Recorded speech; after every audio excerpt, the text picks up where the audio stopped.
reste plus que ça à des regrets, alors un de plus, un de moins. Killers of the Flower Moon, le nouveau Martin Scorsese, oui, Martin et non pas Martin, avec Robert De Niro et Leonardo DiCaprio, deux de ses acteurs fétiches, qui se résument à deux comploteurs, notamment Robert De Niro qui a toutes ses affaires en ville, qui veulent s'accaparer la terre des Osages parce que c'est une terre pétrolière, et que ça devienne leur richesse à eux plutôt que la richesse des Osages dont le peuple ici est riche. En gros, c'est l'histoire du film globalement résumée, et je dois vous admettre que j'ai beaucoup aimé le film. Alors, je sais que le critère qui va le plus revenir comme un défaut, c'est oh mais il fait 3h20 alors non c'est pas tolérable. Déjà je tiens à dire quelque chose à toutes ces personnes là. Je pense qu'il y a une différence entre les films qui sont réellement trop longs, genre des scènes en trop, une sensation de longueur qui s'étire sur certains points, et des films qui ont pas vraiment de scènes qui n'ont rien à faire là. Et je crois que Killers of the Flower Moon fait partie de cela. Déjà, The Irishman, j'avais pas trouvé le film si long que ça. Enfin, si, peut-être un peu parce que 3h30, je le sentais un petit peu. La différence, c'est que c'était sur Netflix, donc je pouvais faire pause et me dire, bon, bah, je reprends un autre jour. Que je n'ai pas fait, hein. Moi, je préfère regarder des films d'une traite. Pour celui-là, je comprends qu'on lui reproche la longueur, mais c'est notamment aussi parce que la société d'aujourd'hui ne nous a plus habitués à des films longs. Je veux dire, regardez concrètement, je crois que le dernier film long que j'ai vu, c'était Babylone.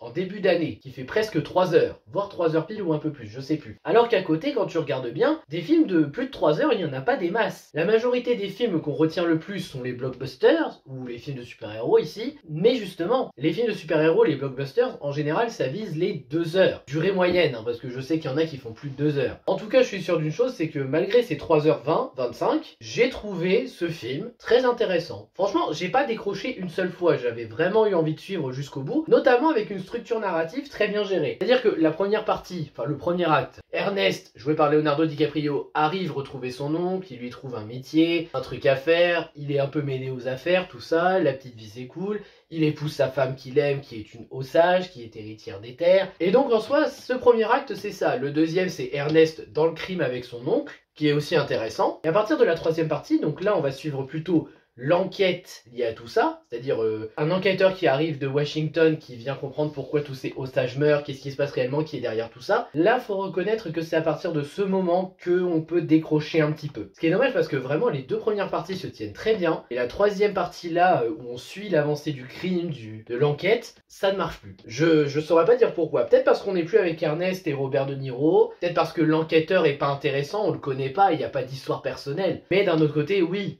ça va aussi avec l'évolution d'Ernest, qui a côtoyé non pas avec le diable, mais avec quelqu'un qui n'aurait pas dû, et résultat, voilà. Mais après, un des points aussi qui est très réussi du film, c'est que la relation entre Ernest et son oncle réside par la peur. Ernest a peur de son oncle. Il a beau dire à tout le monde, non, il me fait pas peur, il est gentil, en vrai. Non, on voit à son regard, au jeu d'acteur de Leonardo DiCaprio, très bon jeu d'acteur au passage de la part de tous les acteurs, même Robert De Niro il s'en sort très bien. On voit à travers le regard d'Ernest, et même quand il est avec son oncle, on voit la peur dans ses yeux. Parce qu'il y a une différence entre dire aux gens non j'ai pas peur, mais en même temps d'un côté t'as réellement peur. D'ailleurs il y a une scène qui nous prouve qu'il a raison d'avoir peur de son oncle, mais je ne la spoilerai pas. D'ailleurs il n'y aura pas de spoil hein, de ce petit avis.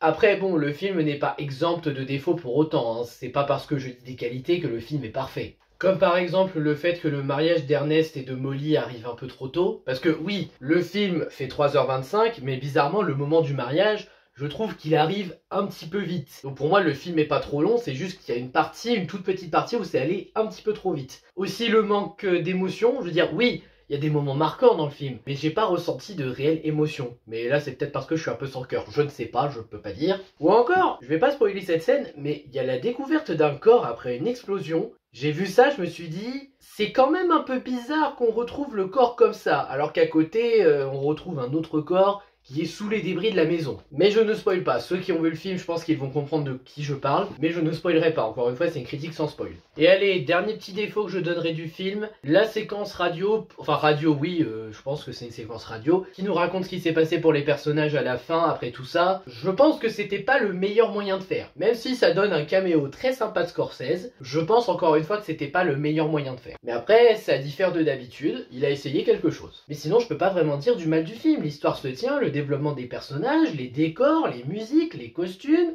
Tout se tient pour le film, tout arrive à être réellement convaincant. Même par rapport à l'époque, t'as vraiment l'impression que ça a été travaillé, soigné au détail près. Vraiment au détail près. Bon, détail près, j'exagère, peut-être une ou deux parties, tu fais attention à l'image, tu vas voir qu'il y a des faux raccords, ou des incohérences. Mais en vrai, je trouve que ça se tient très bien. Pas le meilleur Scorsese, mais si vous aimez les films longs, il y a moyen que vous passiez un très bon moment devant le film. Moi pour ma part, j'apprécie Scorsese et sa filmographie, même si encore une fois j'ai pas tout vu, et j'étais un petit peu impatient de voir celui-là, notamment pour Leonardo DiCaprio et Robert De Niro, et je ne regrette pas, c'était un très bon film. Après c'est peut-être parce que j'ai vu L'Exorciste Dévotion avant, mais là où L'Exorciste Dévotion, je m'étais un peu fait chier, celui-là, ça m'a vraiment intéressé. Mais après encore une fois, ne soyez pas allergique aux films longs si vous voulez le voir. Voilà, c'était un avis rapide sur Killers of the Flower Moon. Merci d'avoir regardé. N'hésitez pas à liker, à partager, à vous abonner. Et je vous dis à bientôt pour de prochaines vidéos. Ciao!